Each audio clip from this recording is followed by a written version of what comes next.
하나님 말씀을 보겠습니다. 누가복음 2장 36절입니다. 누가복음 2장 36절부터요 38절까지 보겠습니다.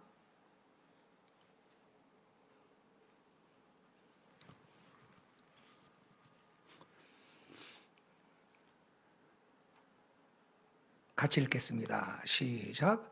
또 아셀지파 바누엘의 딸 안나라 하는 선지자가 있어 나이가 매우 많았더라. 그가 결혼한 후 7해 동안 남편과 함께 살다가 과부가 되고 84세가 되었더라.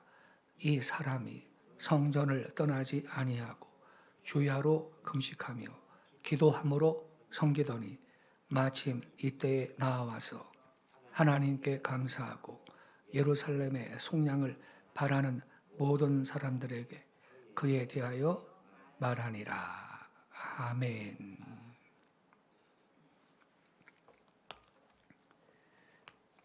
이제 구주 예수님의 성탄을 기념하는 성탄절이 이틀 앞으로 다가왔습니다. 그래서 오늘 밤에도 메시아 예수님의 탄생을 대망하는 마음으로 성탄과 관련된 말씀을 함께 잠시 묵상하고 기도하도록 하겠습니다. 오늘 밤에는 함께 읽은 이 본문 말씀을 중심으로 여선지자 안나 이러한 지하의 은혜를 나누겠습니다. 성경에서요 여선지자는 특별한 위치를 차지하고 있습니다. 왜냐하면요 선지자는 보통 남자들이었거든요. 여선지자는 드물어요. 성경에 나오는 여선지자의 이름은요 구약 성경에는 미리암 출애굽기 15장 20절, 드보라 사사기 4장 4절, 훌다 열왕기하 22장 14절, 노아디아 느헤미야 6장 14절, 이렇게 구약 성경에 4사람이에요. 신약 성경에도요 사도행전 21장 9절에 보면 빌립의 4딸들이 선지자라고 기록이 되어 있어요. 이렇게 여선지자는 굉장히 드물어요. 그런데 누가는 안나를 여선지자다 이렇게 기록을 해놨어요. 그래서 아마도 안나는 당시에 예루살렘에서 아는 사람은 잘 알고 있는 영적인 하나님의 사람이었을 것입니다. 근데 여기 36절에 보면요 누가는 안나가 아셀 지파에 속한 사람이라고 소개하고 있습니다. 또 아셀 지파 바누엘의 딸 안나라 하는 선지자가 있어 이렇게 기록되어 있습니다. 아셀 지파는요 북이스라엘 나라가 아수르의 침공을 받아가지고 멸망을 할 때 포로로 끌려갔지 않습니까? 그 다음에 흩어지고 말았어요. 그러나 하나님께서는 그들 중에서도 일부를 남겨두어서 유다 백성이 되게 하셨습니다. 아셀은요 야곱의 8째 아들. 그런데 뭐 좀 떳떳하지가 못해요. 야곱이 원치 않게 얻은 아내 레아. 원래는 라헬을 사랑해가지고 삼촌이 너 7년 봉사하면 내 딸로한테 줄게 그래가지고 7년을 하루같이 모습 노릇을 했는데 그 당시에 전기불도 없고 뭐 깜깜하잖아요.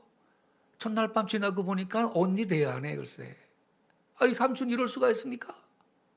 야, 언니가 있는데 동생이 시집 먼저 가는 경우는 없다 너. 7년 더 봉사해라 그랬잖아요. 그래가지고 14년을 그 레아를 아내로 차지하려고 말이죠. 야곱이 모습 노릇을 했는데 그 레아는 그러니까 원치 않는 여자였는데 억지로 아내가 된 거죠. 이 야곱이 원치 않게 얻은 아내 레아의 몸종 실바의 두 번째 소생이 아셀입니다. 그리고 아까 말씀드렸듯이 이 아셀 지파는 이스라엘이 남왕국, 북이스라엘 이렇게 남유다 왕국, 북이스라엘 이렇게 나뉘었을 때 북쪽 이스라엘 10지파에 속한 지파였습니다. 무엇보다 여러분 이 아셀 지파는 성경에 거의 언급이 없어요. 그래서 사라진 지파라는 별명이 붙어요. 이러한 의미에서 아셀 지파는 뭐 그렇게 영광스럽거나 복된 지파라고 할 수가 없습니다.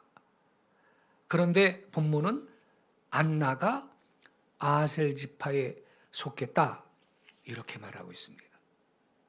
그러니까요, 우리는요, 내 뭐 족보가 뭐 좀 자랑할 만한 것이 못 돼도 내 가문이 그렇게 영광스러운 가문이 못 돼도 하나님 나라에서는 그게 문제가 아니고 내가 하나님 앞에 바로 서면 하나님은 나를 위대한 그릇으로 쓰시는 분입니다. 그리고 오히려 나 때문에 내 가문이 오히려 영광이 되는 것입니다. 이 안나가 아셀 지파에 속한 여성이었습니다. 당시에 이 유대 사회는요, 이 북이스라엘, 남유다 이렇게 남유다 왕국 이렇게 왕조가 남북으로 나뉘었을 때 남왕국은 유다 지파하고 베냐민 지파예요. 12지파 아닙니까? 그리고 레위 지파가 섞여 있었죠. 아까 말씀드렸듯이 북이스라엘을 구성했던 10지파는요, 아셀 지파까지 포함해서 아무튼 아수르의 침략을 받아가지고 나라가 멸망한 이후에 흩어지고 말았고 역사 속에서 사라졌습니다. 지금도 말이죠, 여러분. 저 이스라엘 나라 있잖아요, 이스라엘. 유대인 그러잖아요, 유대인.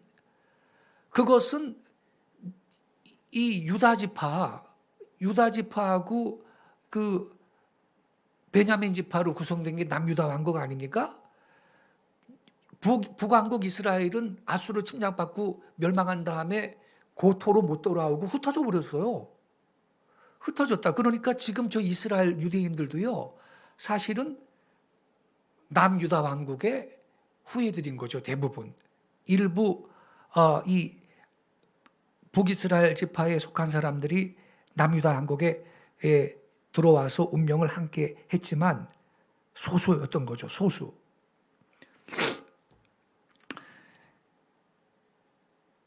근데 안나가 바로 그런 가문의 출신이었습니다.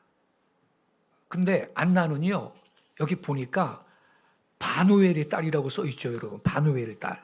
여기 보니까 또 아셀 지파 바누엘의 딸 안나 그랬는데 바누엘이 누구냐? 이 바누엘은요, 브니엘의 헬라어 음역입니다. 브니엘, 우리 교회 이름이죠. 뜻이 뭔가요? 하나님의 얼굴, 이런 뜻입니다. 아주 좋은 이름을 갖고 있는 아버지의 딸이 안나입니다. 그리고 이 안나는요, 한나입니다. 한나. 한나의 헬라어 음역이 안나입니다. 뜻 참 좋아요. 뜻이 은혜라는 뜻입니다. 은혜. 또 호의 이런 뜻입니다. 그런데 안나는요, 여기 성경을 보니까 세상에 결혼한 후에 말이죠, 7해 동안 남편과 함께 살다가 과부가 됐대요.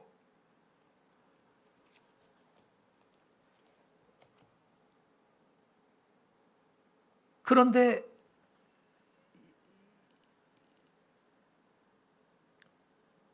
(37절에) 보면요,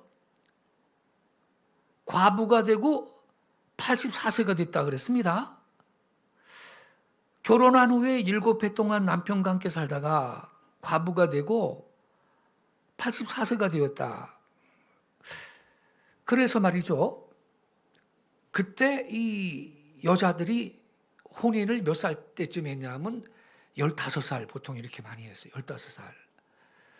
아기 예수님의 어머니 마리아도 17살이나 많이 돼야 17살 정도였을 거라 그래요. 예. 그러면 15살 때 혼인을 했다면요, 7년 동안 신혼생활을 했어요. 그럼 22살 때 과부가 된 거네요. 그리고 84년 동안 과부가 되고 84세가 됐다 그랬으니 이때 안나는 106세 연세가 된 고령의 할머니였던 것이죠. 그런데 안나는요, 과부가 되고 84세가 되도록 어떻게 지냈습니까? 성전에서 성전을 떠나지 않고 주야로 금식하며 기도함으로 주님을 섬겼다는 겁니다.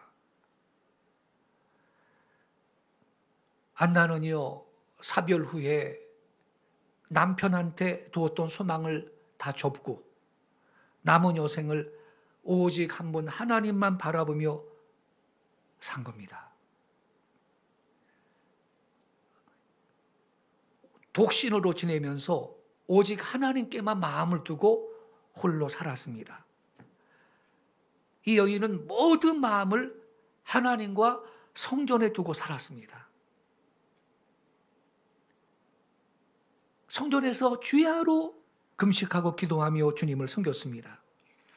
이러한 안나를 하나님은 선택하셔서 메시아를 증거하는, 메시아에 대해서 예언하는 선지자로 쓰셨던 것입니다.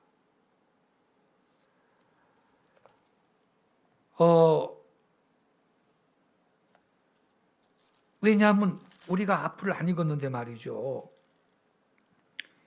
그 22절부터 제가 읽을게요.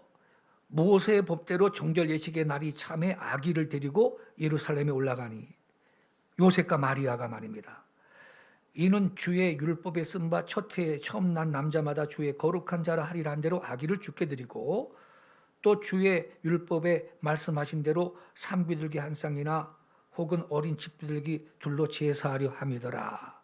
그래서 정결 예식을 또 헌화식을 하려고 요셉과 마리아가 갓난아기 블레포스죠, 아기 예수님을 데리고 성전에 왔지 않습니까?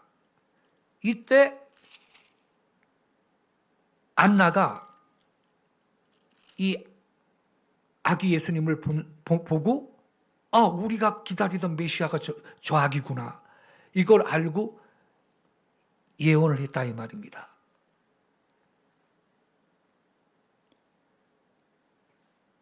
(38절에) 보면 마침 이때 나와서 하나님께 감사하고 예루살렘의 속량을 바라는 모든 사람에게 그에 대하여 말했다. 그러니까 요셉과 마리아는요, 아기 예수님을 안고 있다가 이 안나 선지자가 아기 예수님에 대해서 예언하는 것을 들었던 거죠. 예. 그러니까 이 마리아는요, 이때 확신을 더 가지게 됐을 거예요. 그 앞에서 시므온도 예언을 했지만, 마리아는 천사가 나타나가지고 네가 잉태의 아들을 낳을 거다, 수태고지를 할 때 그 이름을 예수라 하라, 그런 말씀 다 듣잖아요. 그런데 이러한 사건을 통해서 마리아는 더 확신을 갖게 됐을 거예요. 잘 키워야 되겠구나, 이 아이가 메시아다, 그런 결정을 그때 했을 겁니다. 근데 안나가 말이죠. 나이 100세가 넘어서 온 그 경건한 그 이스라엘 백성이 기다리는 메시아를 죽기 전에 봤다. 이건 큰 축복이거든요. 어떻게 이러한 은혜를 받았느냐? 성전을 떠나지 않고 밤과 낮으로 금식하면서 기도하면서 하나님을 섬겼던 여인이었습니다. 84년 동안. 그러니 성도 여러분, 이 안나 선지자가 영적으로 좀 밝았을까요? 무뎠을까요? 당연히 영적으로 이 안나는 굉장히 민감하고 밝은 상태에 있었을 것입니다. 아니 84년을 한결같이 성전을 떠나지 않고 밤과 낮으로 금식하면서 기도했는데 이 안나라는 여인이 영성이 여러분 얼마나 여러분 높았겠어요.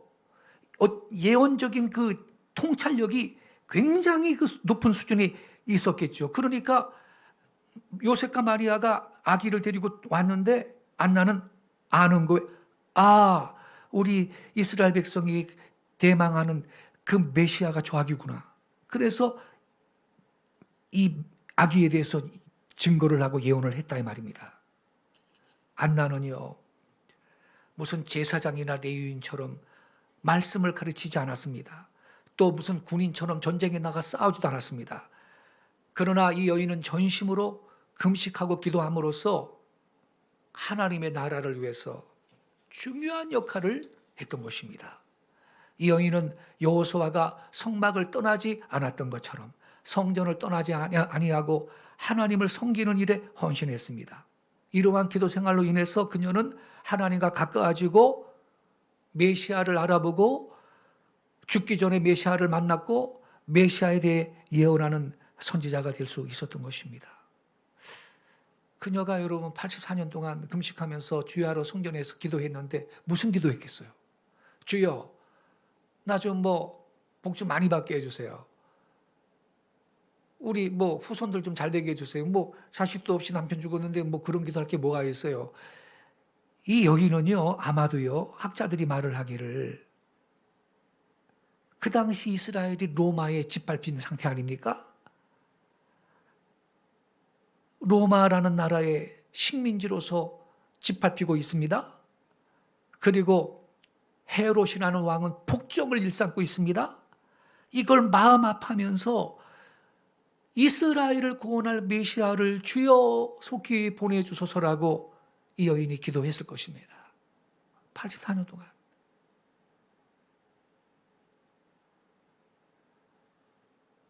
여러분,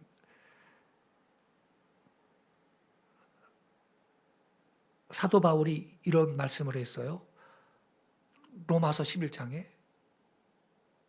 누가 주께 먼저 드려 갚으심을 받겠느냐? 누가 주께 먼저 드려 갚으심을 받겠느냐?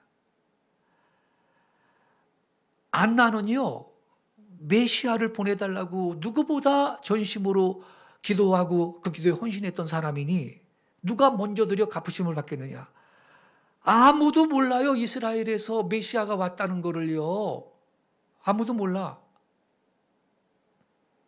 근데 안나는 메시아를 알아보고 만났던 겁니다. 할렐루야. 그러니 죽어도 여한이 없죠. 예, 평생 기도하던 거 응답받았는데 안나는 평안히 눈을 감을 수가 있었던 것입니다. 하나님은요, 성도들한테 당신의 뜻대로 여러 가지 은사들을 주시고 그 은사들을 통해서 하나님의 나라를, 교회를 섬기도록 하십니다.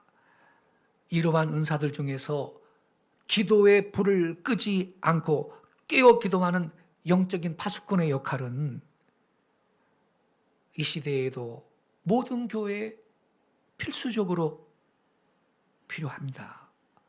이러한 사람은 영적 파수꾼이에요.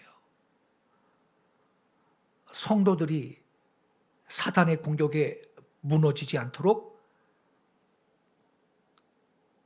깨어서 알리는 역할을 하고 방비하는 역할을 하는 귀중한 분들인 것입니다.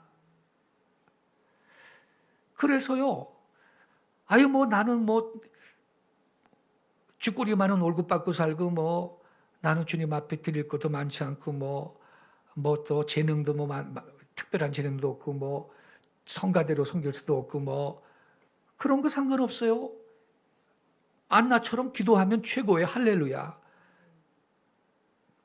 하나님의 나라를 위해서 기도로 섬기는 거 영적 파수꾼의 사명인데 얼마나 귀한지 모릅니다. 그래서 이 안나에 대한 말씀의 절정이 38절인데 마침 이때 나와서 하나님께 감사하고 예루살렘의 속량을 바라는 모든 사람에게 그에 대하여 말했다. 안나는요, 여러분, 성령님을 통해서 약속된 메시아가 오실 때가 됐구나, 이러한 사실을 알고 있었습니다. 그리고 그 오실 메시아를 고대하고 있었거든요. 그러다가 그녀는 성전에서 시므온이 아기 예수님을 안고 축복하면서 이 약속된 구원이 이루어졌다는 말을 듣게 되죠. 그 말을 듣는 순간 성령님의 감동으로 자기가 본 아기가 기다렸던 메시아라는 사실을 확인하게 되죠. 그리고 하나님 앞에 감사하고 이 아이에 대해서 말을 했다 그랬습니다.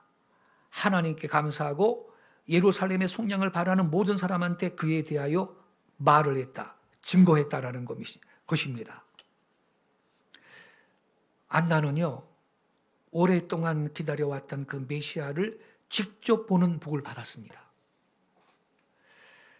이 안나라는 여인은요, 세상 사람의 눈으로 보면 아무것도 없는 연약하고 외로운 여인입니다. 아까 말씀드렸죠? 족보를 보더라도 아셀 지파, 별 볼 일 없는 지파입니다.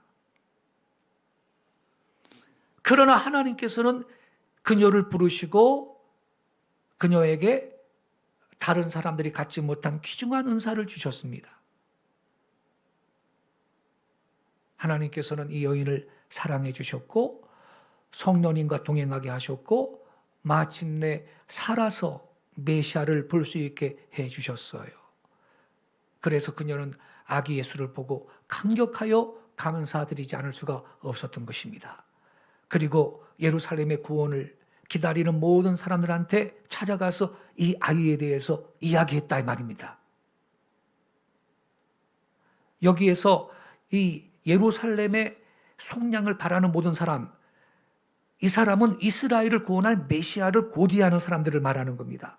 그들한테 나는 봤다, 그분이 오셨다, 그분이 오셨어, 이렇게 증언을 했다라는 것입니다. 그래서 성도 여러분, 오늘날도요, 여러분, 하나님은요, 지극히 연약한 사람이라 할지라도 하나님 한 분을 사랑하고 헌신한 사람들, 늘 깨어 기도하는 사람들, 성전 중심으로 사는 사람들, 이러한 성도한테 남이 갖지 못하는 특별한 은혜를 주시는 걸 믿으시기 바랍니다. 그리고 하나님의 나라를 위해서 귀중하게 쓰시는 것입니다. 이러한 영적인 파수꾼은요, 하나님의 비밀을 먼저 알아봅니다. 딴 사람들은 영적으로 무뎌서 모르지만 이러한 사람은 하나님의 비밀한 계획을 먼저 알아봅니다. 그리고 선포하는 것입니다. 그래서 성도 여러분, 우리는 하나님을 사랑하고 성전을 사랑하고 성전 중심의 생활을 하고 늘 깨어 기도하고, 그래서 이 어두운 세상을 향해서 하나님의 비밀하신 계획을 먼저 알고 그걸 선포하고 전달하는 그러한 거룩한 하나님의 메신저들, 예언적인 성도들이 되실 수 있기를 바랍니다. 특별히 여러분, 우리가 사는 이 시대는요, 종말을 사는 시대이기 때문에 그 어느 때보다도 안나와 같이 경건한 기도의 사람들 필요한 것입니다. 그러한 사람은요, 지금 세상이 어떻게 되겠구나, 하나님의 역사를 어디로 이끌고 가시는구나. 하나님이 우리 대한민국은 지금 어떻게 쓰겠구나. 어느 방향으로 하나님께서 이 나라를 이끌어 가시는구나. 통일은 어떻게 되겠구나. 기도하는 사람은 그걸 보고 있는 거예요, 미리. 할렐루야. 예. 아무쪼록 그래서 안나의 이 아름다운 믿음 생활을, 성탄절을 대망하는 우리 성도님들, 안나의 이 아름다운 신앙을 내 신앙이 될 수 있도록 삶에 적용할 수 있기를 바랍니다. 기도하겠습니다.